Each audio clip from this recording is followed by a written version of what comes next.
Welcome to TalkFCB and welcome back here to the channel, guys. It is the day after yet another Clásico victory, and it's safe to say that this week has been tremendous. 2 Clásico victories, 4 goals scored, and also, let's not forget here, 2 big clean sheets. We saw 2 sides of Barcelona yesterday, we discussed it in the review, and today we can have some further analysis on that defensive solidity and the way, once again, we were clinical in front of goal. We weren't as clinical, but we still scored a goal from less shots than Real. And we have seen here, this is a team that can compete. And I'll just kick you off with a quick stat because it is the first time in 87 years that Barcelona are currently ahead now on the head-to-head record against Real Madrid in Clásico matches. Right now, 96 wins to the side of Barcelona. Real Madrid have 95. There have been 51 draws in that time as well. But the first time in 87 years, we are on top. And believe me, we intend on staying there. And I think last night's game, guys, was really key in a number of areas, simply because, like I say, I think we saw 2 different sides of Barcelona. We saw a team that could go forward with Arthur back in the team. We certainly had more possession, we had more control. In big moments of that game, we were able to take the pressure off, just keep the ball, and we created some really nice moves and some really nice passes as well. But what we also saw was the defensive solidity and the way that every single player out there yesterday seemed to understand their role and what they were doing. That was very different to Wednesday. Wednesday, I thought we were very out of sync. We had too many spaces. We were allowing Real Madrid to really run at us. That didn't happen yesterday. And what I want to say is this.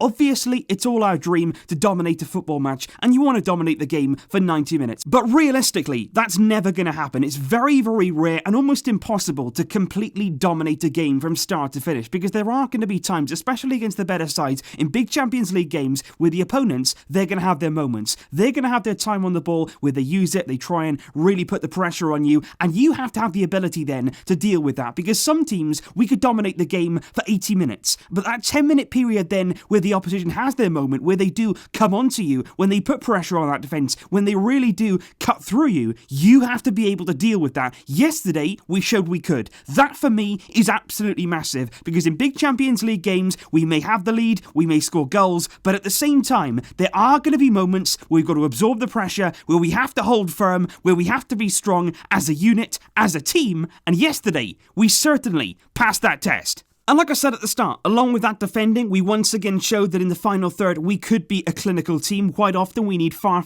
too many chances to score. And again yesterday, even though we weren't as clinical, we only scored 1 goal. It certainly could have been more, particularly on the counter-attack. We could have been more productive. But at the same time, we had less shots than Real Madrid, but we had more on target. And of course, we managed to get the all-important goal. And that's really important. You're not always going to have an abundance of chances. You're not going to have opportunity after opportunity. Again, thinking about those big games, you have to be able to take your chances. We would have wanted more yesterday, but still, we got our goal. We got the win. And if you look at Real Madrid's efforts on goal, and particularly when you look back to Wednesday, on Wednesday, like I said, we afforded them way too much space, and in that game, they had 3 what you would class as big chances. Yesterday, nothing. Real Madrid, in the stats, had 0 big chances in yesterday's game. Not a single big chance fell their way. And if you look at their shots there, most of them were ambitious from outside the area. They went high and wide. They went all over the place in some areas, and a lot of them as well were in a crowded penalty area where they had no real chance of getting through. And Real Madrid yesterday, every single avenue they turned down, they went left, they went right, they went down the middle. Whatever way they choose to go, they were shut down by the Barcelona team. And just to really emphasise that point, when you look there at the Real Madrid shots, and in particular, the Real Madrid shots there that were blocked when they were heading towards goal, and somebody there was throwing themselves in the way of those shots. And there were 2 players yesterday who completed all the blocks in yesterday's game. There was only 7 blocks in the entire game from both sides, and it was Clément Lenglet and Gerard Piqué who were out there throwing themselves in front of everything. Clément Lenglet blocked 4 shots, Gerard Piqué there blocking 3, and it was sensational. Those 2,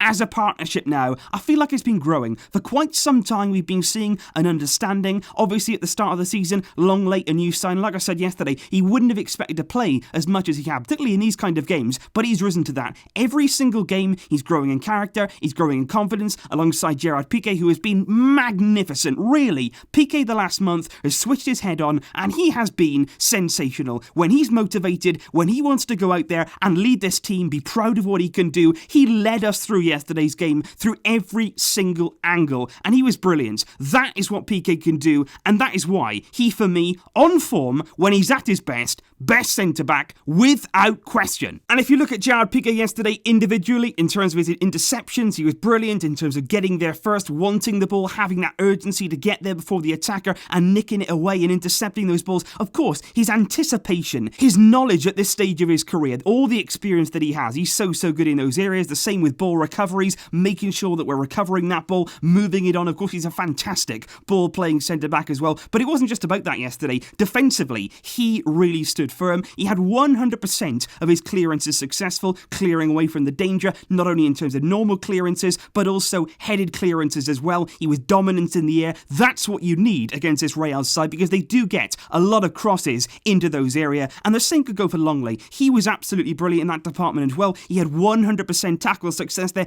Every tackle that he went in for, he got the ball, he came out with it, he was successful. Interceptions the same. He had 100% of his aerial duels won, and again, just like Gerard Piqué, those clearances, he was getting there, he was getting the ball out of danger every single time. When the ball was in that box, Piqué or Lenglet were there, and it was clear. The danger was averted, and those two, at the heart of our defence, they were heroic. And of course, we simply have to talk about the introduction of Arturo Vidal, and the stats get even more extraordinary when you look at Vidal's game, and in particular, the 19 minutes that he was on the pitch. He came on in the 71st minute, and in that time that he was on the field, in that small time, he completed more tackles than any other player from both sides. Vidal ended the game with the most tackles, 100% tackle rate, 5 out of 5, and he was kicking Real Madrid into the air. But it wasn't fouls, he wasn't just hacking away, he was going through them, getting the ball, clean challenges. That is the kind of intensity that you bring off the bench. Again, you look at that experience in the big games, he will help us. And it was brilliant, because on that right-hand side, I think Valverde sensed it. Arthur couldn't play 90 minutes, and he's very clever actually, Valverde, bringing Vidal on, but putting him almost as a right winger. And the reason for that is, he was sort of on that right-hand side, just again, to concentrate on blocking Reguilón, on blocking Vinicius, and he did that extremely well, because Real Madrid, in that final moments, they were getting desperate, they were trying to do everything down that left-hand side. That was the only area where they had some joy, so they were trying to do that. They put Isco on, they put Asensio on, and they were packing that left-hand side. And you can see here, Vidal's tackles, every single one of them, out on the right, stopping those attacks, cutting it down before it even started, and he was such a good influence at what was there,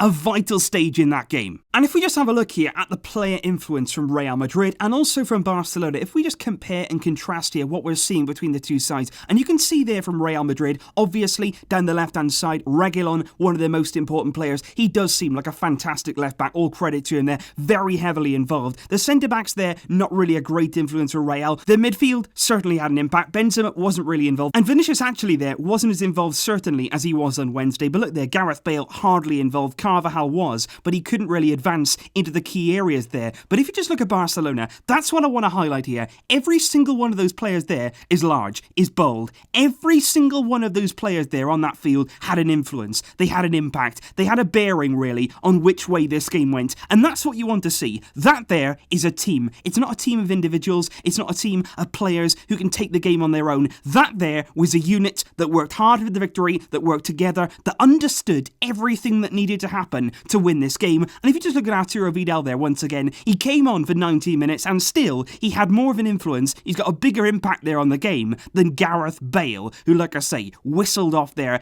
at the Santiago Bernabéu. But every single Barcelona player there giving their heart, giving their soul, giving their sweat, their blood, their tears for that victory yesterday. We deserved it. And really now, our position in the league, in the Copa del Rey, and now the Champions League coming up, it is looking so encouraging. And so that there, guys, was just some further analysis and just to highlight really the heroics that we did perform in that defensive area, which is something that we do have to do to really challenge this season. When we're put under pressure, we can hold firm. Leave your thoughts down below, guys. What did you think of the game yesterday as a whole? Who do you think really stood out for you? And as a team, what did you make of that display? Let me know all your thoughts in the comments down below. We've got the Super Cup de Catalunya coming up next week and Rayo Vallecano next weekend. A lot of players should have a week's rest. That's going to be really crucial. Big games still to come, but I'll be here for them all. And I know you will be too. I can't wait. But until then, guys, as always, Visca